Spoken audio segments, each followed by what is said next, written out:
Oke, Assalamualaikum warahmatullahi wabarakatuh. Salam sejahtera sahabatku semua, para pejuang NIP. Setelah pada video sebelumnya kita membahas tentang dasar-dasar penarikan kesimpulan, maka untuk video kali ini adalah membahas tentang metode-metodenya. Tujuan video ini yakni mempelajari tentang bagaimana memahami metode-metode penarikan kesimpulan berupa modus ponens, modus tollens, dan silogisme. Langsung saja. Konsep pertama adalah modus ponens. Di sini modus ponens terdapat dua premis. Premis pertama contohnya adalah jika Andini rajin latihan soal, maka ia lulus tes CPNS. Nah, di sini kita harus membuat sebuah terms, yakni P dan Q. Terms P yakni jika Andini rajin latihan soal, kemudian terms Q yakni maka ia lulus tes CPNS, sehingga kita dapat menotasikannya menjadi P maka Q. Kemudian premis 2 yakni Andini rajin latihan soal. Ini adalah term P, sehingga kita notasikan premis 2 yakni P. Nah, untuk konsep modus ponens, kesimpulan jika terdapat notasi untuk premis 1 yakni P maka Q, dan notasi untuk premis 2 adalah P, kesimpulannya adalah Q. Jadi Andini lulus tes CPNS.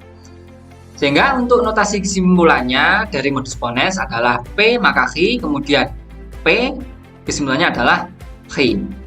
Kita langsung ambil contoh satu soal. Ini saya pakai subjek Aldebaran ya, karena sekarang lagi viral tuh sinetron Ikatan Cinta gitu ya. Oke, kita kembali kepada contoh soal. Premis pertama yakni jika Aldebaran disuntik vaksin, maka ia kebal virus corona. Nah, di sini kita harus menotasikan mana sih P, mana Q. Di sini adalah jika Aldebaran disuntik vaksin adalah P, otomatis, maka ia kebal virus corona adalah Q. Lalu untuk premis kedua, Aldebaran disuntik vaksin, artinya ini adalah term P, sama dengan premis 1. Kita bisa menulis di sini term P.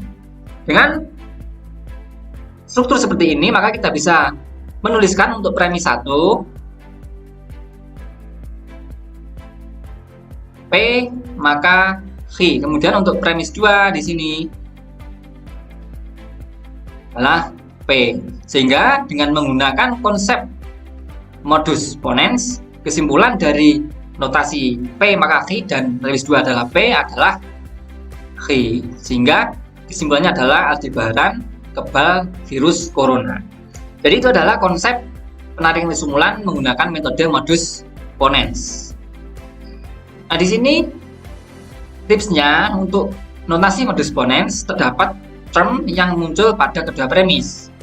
Nah, kebetulan di sini yang muncul adalah Aldebaran disuntik vaksin. Artinya term P muncul 2 kali pada kedua premis, sehingga untuk kesimpulannya kita tidak mengambil yang term yang muncul 2 kali, maka kita mengambil term yang muncul hanya pada 1 kali, yakni pada premis 1, kebal virus corona sebagai kesimpulan.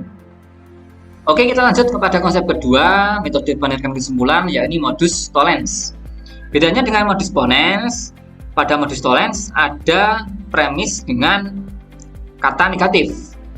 Contohnya untuk premis 1, jika Andini rajin latihan soal, maka ia lulus tes CPNS. Kita bisa menotasikan dengan P maka Q.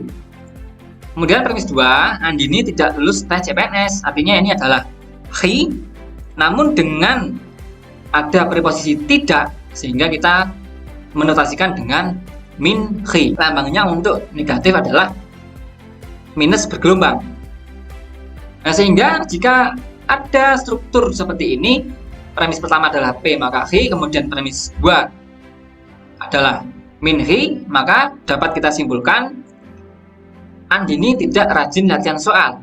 Nah, ini adalah P yang dinegatifkan, sehingga menjadi min P. Sehingga untuk notasinya untuk modus ponens adalah P maka Q, kemudian premis 2 adalah min Q, kesimpulannya adalah min P.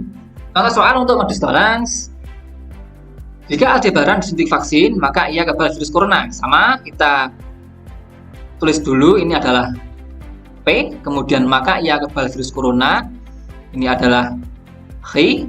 Sehingga untuk premis 1 kita bisa menotasikan P maka Hi. Kemudian Aldebaran tidak kebal virus corona. Nah, tadi kebal virus corona adalah Hi, maka jika ada kata tidak, kita berikan minus Hi. Sehingga untuk premis kedua ini menjadi min Hi ya. Sehingga berdasarkan modus tollens, kesimpulan dari struktur seperti ini adalah Aldebaran tidak disuntik vaksin. Ini adalah P yang diberikan negatif. Jadi kesimpulannya adalah min P. Untuk preposisi negatif seperti tidak, bukan, selain itu dilambangkan dengan minus bergelombang ya. Jadi harus ingat-ingat. Kemudian untuk metode ketiga yakni silogisme. Di sini lebih banyak melibatkan term yakni P, Hi, dan R. Untuk premis 1, P adalah jika Andini rajin datang soal CPNS. Lalu untuk Hi, maka ia mahir TWK, TIU, dan TKP. Untuk premis 2 juga terdapat dua term. Jika Andini mahir TWK, TIU, dan TKP adalah Hi, maka ia lulus tes CPNS. Ini adalah term R. Nah, jika muncul dua term seperti ini, maka kesimpulannya adalah jika Andini rajin datang soal CPNS, maka ia lulus tes CPNS. P dan R. Sehingga dapat kita anotasikan untuk silogisme P maka Hi, Hi maka R, kesimpulannya adalah P maka R. Kita kembali ke konsep dasarnya bahwa kesimpulan tidak melibatkan dua term yang muncul pada kedua premis, sehingga Hi ini tidak muncul di kesimpulan. Jadi jangan bingung antara konsep dasar dengan penerapannya untuk silogisme ya. Jadi opsi jawaban carilah yang tidak mengandung Hi, ini adalah term penengah ya untuk istilahnya. Jadi cari yang tidak mengandung term penengah P maka R. Contoh selanjutnya adalah jika Aldebaran disuntik vaksin corona, maka ia kebal virus corona. Ini kita notasikan dulu bahwa P, kemudian maka ia kebal virus corona.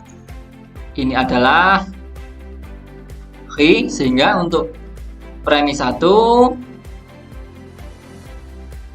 di P maka Hi. Kemudian untuk premis 2,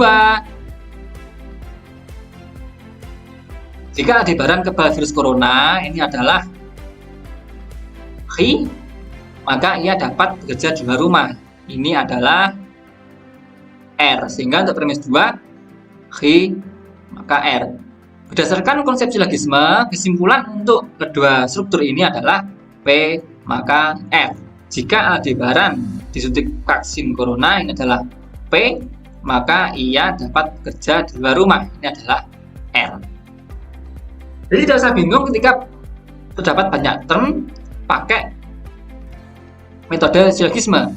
Di sini sangat terlihat bahwa term kebal virus corona adalah term penengah yang tidak boleh muncul pada kesimpulan. Jadi Hi tidak muncul pada kesimpulan. P maka R. Baik, itu adalah 3 metode penting yang harus dipahami untuk penarikan kesimpulan. Ada modus ponens, modus tollens, dan silogisme. Untuk mengetahui ini modus ponens, modus tollens, dan silogisme, lihat dari ciri-ciri premisnya. Jika premis mengandung term P, Hi, R, maka adalah silogisme.